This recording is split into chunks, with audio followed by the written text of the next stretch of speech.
fun begins. How's it going? Hello. Well, Greetings, young Jedi. hello there. Hey everyone, Hybrid Toy Reviews here, and today we're taking a look at the Black Series Clone Commando and the Urban Fighter gear and the Battle Droid training paint deco. These are from Star Wars Battlefront 2, a favorite game of mine, one that I still play regularly with the boys. So when this pack got announced, I got so excited, I ordered two. These are some really, really cool skins, some fun ones to rock in the game, and additions that I figured I would probably not be adding to my shelf anytime soon. So I'm super, super happy that they are finally here. Really amped for these. Let's get into the review and see what we get here. And here's our Black Series 2-pack. As always, we're going to start by taking a look at the packaging. This does feature all your standard Black Series packaging motifs, such as your Black Series logo up above a ginormous window, showing the Commando and the Battle Droid off very well, surrounded by all their accessories. You have your Gaming Greats foily sticker there, looking really nice. You have your Warning 4+ blue stripe saying Battlefront 2, Hasbro Clone Commando, Urban Fighter, and B1 Battle Droid training on the side here. Side of the box features some split-up artwork of both characters. This side features your wraparound window, your Gaming Greats, your Black Series logo. Bottom features barcode and legal stuff, hanger tab up top, and around back you get the same art from the side of the box, just a little bit more broken up and a little zoomed in. You have your Black Series logo once more, you get the character names, you get some bios in varying languages, pause and read whichever best applies. A bunch of legal stuff, Battlefront 2, legal stuff, Hasbro, Disney, legal. Nothing really to talk about, very standard action figure packaging. Let's open them up, see what we get here.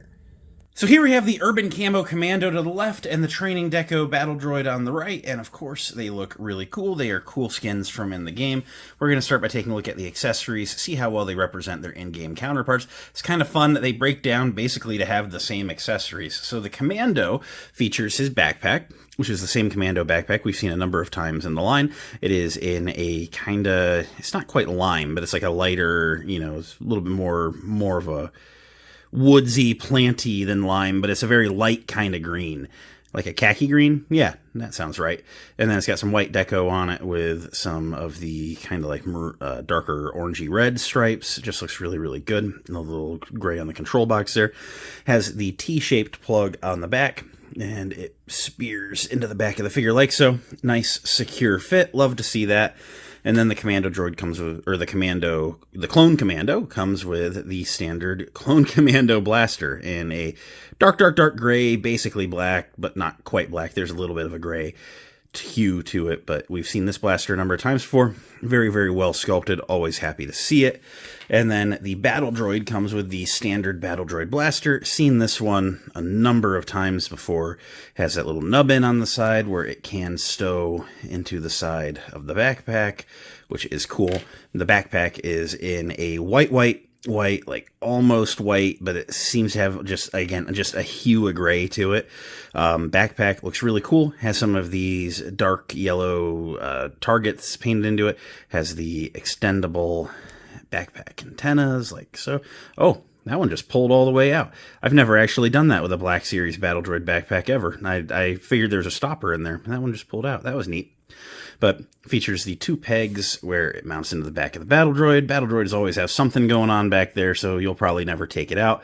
But yeah, pegs in, again, nice and securely. It is not coming out with ease. You can, of course, remove it if you want to, but it doesn't just peg in and out real easy. So that's good. I guess we'll start with the B1 because it's the less exciting of the two, although these both are head-to-toe repaints. So this Battle Droid is, again, basically white. It's got like a touch of gray. It's like white with a gray hue to it, but looks really, really cool. I really like it. These are originally from the Clone Wars Season 3 premiere, where we see Heavy and the rest of Domino Squad training as clone cadets, and so that's where this design originates. We actually had a 375 Super Battle Droid back in the day with this type of deco, where it was basically the white with the targets on it, and it was just a Clone Wars thing. If you really, really remember every episode, every detail of it, you'd be like, yeah, those are some neat battle droids. It was kind of like a trivia thing. But when Battlefront 2 came out and they needed to come up with some skins for, you know, your characters in game, so you could have a couple options on how to make these guys look, they brought in the training designs, and it was really cool. But this is really cool. I don't know the practicality. Obviously, the Separatists aren't going to have them running around looking like this in game, so it's kind of almost more like a Republic figure, kind of. But it's a really, really cool deco. I do like it. On every joint, it's got one of the yellow targets, center of the chest, right between the eyes. On the backpack, as mentioned, nothing below the hips. But yeah, otherwise, it's just a flat white gray. There's no weathering or anything, but it is that same old tan battle droid at the core that we've had since 2018 now, just in a different color. This is probably our 10th different coloring of this guy at this point. So yeah, it's cool. Very standard. I'll run through articulation super quick. It features the ball at the top of the head, has the little flappy on the ears back there, and then the hinge at the bottom of the neck, allowing him to look that far down. The ball joint goes all over. The hinge swivels. You can actually pull out quite a long post there, so you can get some good head articulation. The arms come up about that far, and then they 360 at the shoulders. There's a bicep swivel, single jointed elbows. These are a little tight.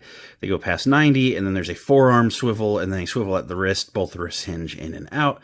There is a mid-torso ball joint going on up in there, and then these kind of swivel. When you turn it, you can crunch them that far forward, that far back. It's not insane, but it's just the design of the droids in universe. They can only do so much. The legs are on ball joints, but they kind of cup really deep onto the ball joint, so you can get great range as far as going forward and back, but they can only go about that far out, which for my purposes is like okay, but it's definitely not impressive.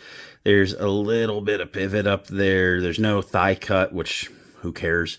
Single jointed knees can go basically all the way up because they have the ability to fold up for storage, and then the feet can point straight down pretty far forward, and there's a forward-facing pin for rocker, but it kind of is at an angle, and it's just a tight joint, so you just have to work it a little bit. And of course, there is basically a boot cut. You can just swivel the entire foot on a pin there. So yeah, you can get it to do anything. You can get any of the other B1s to do, and it stands if you set it down gently. It's not necessarily the best stander. None of them ever have been, but at least standing there, he's doing okay. Taking a look at the Urban Camo Commando, this guy is just really, really cool. He is at his core a white Commando with some of that kind of like khaki lime green deco with the orangey red going on, as mentioned. I'm just going to get it out of the way because someone's going to be like, not built like Master Chief. Like, yeah, whatever. The Black Series Commando body is just a little bit skinnier. It's kind of more representative of the Clone Wars animated style. When it comes to something like the gaming greats, where they just want to give you a repaint of something from a video game, they don't want to spend a ton of budget on deco. I understand why we're not getting a head-to-toe new sculpt here. Would it be more accurate to some games? A little bit. Does it bother me? No. I've got enough other things going on in my life. This doesn't ruin it for me, and ultimately I'm happy to have it on the shelf. I'd rather have this than nothing. So that's where I'm at on it. But he does look really, really good. One gripe is because this originally is from the Hunter figure, is he still has that peg in the back of the forearm, the peg hole. I think that they would have done really well 5 or 6 figures ago to tool a new forearm. They obviously would have gotten some use out of it. That's slightly annoying, but it just is what it is. Otherwise, he is in a very nice, bright white plastic. When you put it side by side with the Battle Droid, then you see, like, this guy is like a bright white, and he's kind of, like I said, he's got just that touch of gray, but he's almost white. So that's what I was talking about there. But just looks really, really good. Loving the green deco. The oranges are really clean where you see the oranges applied. Very straightly applied. Love the visor. It's got a very, very metallic-y finish to it, which makes the light dance across it, which makes it look like it's lit up. Like, they did really, really good work there. Just really love this helmet head sculpt all across anyway. Knee pads are looking good, and then just a lot of white. It's just we've seen this guy before, just in different colors, so always glad to get some different colors. Now I think we're only missing one Commando from the game, because we have the white Commandos, which is like the default skin. Those came in the Bad Batch line, and we have this guy, so now we just need that jungle camo one. That is going to go hard whenever Hasbro decides it's time to do it. Come on, Hasbro. Like, do that. Do Gregor. I have a custom Gregor over there, but do Gregor. Finish the Commandos out. Finish strong. But this guy just looks really cool. To run through some articulation, features the double ball neck system, which allows him, he's a little bit bulky, he can only look that high up, which is fine, that far down, which is fine, side to side, and all the pivot you could ever want. He can do a T-pose. There's a pretty okay butterfly joint in there. It's nothing crazy, but it is there. 360 degrees at the shoulder, like so. And there's single-jointed elbows. You can go a little past 90, swivel at the elbow, and then 360 at the wrist with the left hinging in and out, the right hinging up and down. There's a mid-torso ball joint, which allows him to crunch that far forward, which is pretty good range. That far back, you get some side-to-side and twist and everything in between. You can get the legs to split that far, which is good. You have that thigh cut. He has the thigh cut in there. You all have to have your thigh cut. So he has a thigh cut. He has the single jointed knees, which go a little to 90 degrees, and then swivel at the knee, which negates the thigh cut. But you have the thigh cut. You have it, guys. Come on. This is a good figure. It has the thigh cut. And then the feet can point basically straight down, pretty far forward, and there's a forward-facing pin for rocker, allowing you to get some decently wide stances with both feet flat on the ground. Something I'm noticing as I'm going through, and I always kind of forget this figure has it because just in the white, but he has some very subtle scratching in the armor. You know, it's actually kind of nice weathering, and the fact that it's consistent and it's everywhere. Like, I like that he's clean. I like how he looks clean.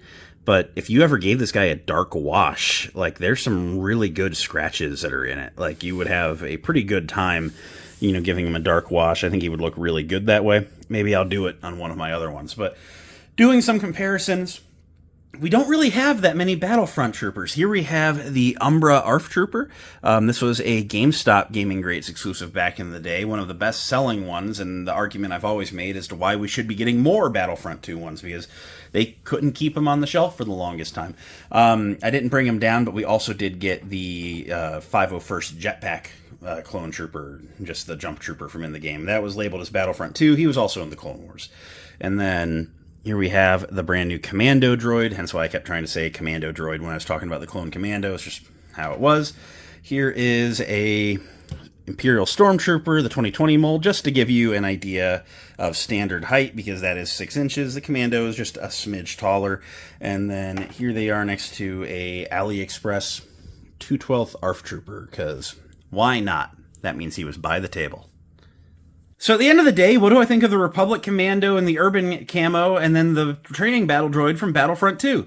I think this is a great battle pack of sorts. I really, really love this 2-pack. It's cool that you get a clone and a droid. It's a battle pack, you know, like the good old days, you know. I really love these decos. I really love this video game. I love these base bodies. A little dated in certain places, sure, but I happily bought it. I happily bought 2. I mean, come on. Hasbro, Star Wars Battlefront 2 is an untapped market. You guys have barely done anything from this game that has an infinite amount of skins. I know Battlefront 2 was a scary thing to talk about back in 2017 when people were pissed off for the first 3 months because, you know, the whole, you know, secret charges and stuff and, you know, buying your skins. But they dropped that like 7 years ago. Like, it's beloved. People love this thing. Like, this game has some amazing skins, some amazing things to reference. And honestly, there's going to be a Topical Tuesday coming up along the way on the Gaming Greats line in general and how I think it shouldn't have failed. Honestly, if the Gaming Greats was just the Battlefront 2 line, I think we would still be getting bi-monthly GameStop releases. Well, maybe not GameStop, but bi-monthly single-pack releases. It's just, this game has some amazing skins, and it's stuff that a lot of people want. So I'm glad that we're starting to get drip-fed this stuff a little bit. The sync was completely off for a bit, but hopefully this is the beginning of something new, and we're about to start getting a lot more of what a lot of us really, really want. So Hasbro, great work here. Love this pack. Keep it up. I will catch everyone watching next time. It has been a blast, as always. May the Force be with each and every one of you. And until next time, have a good day.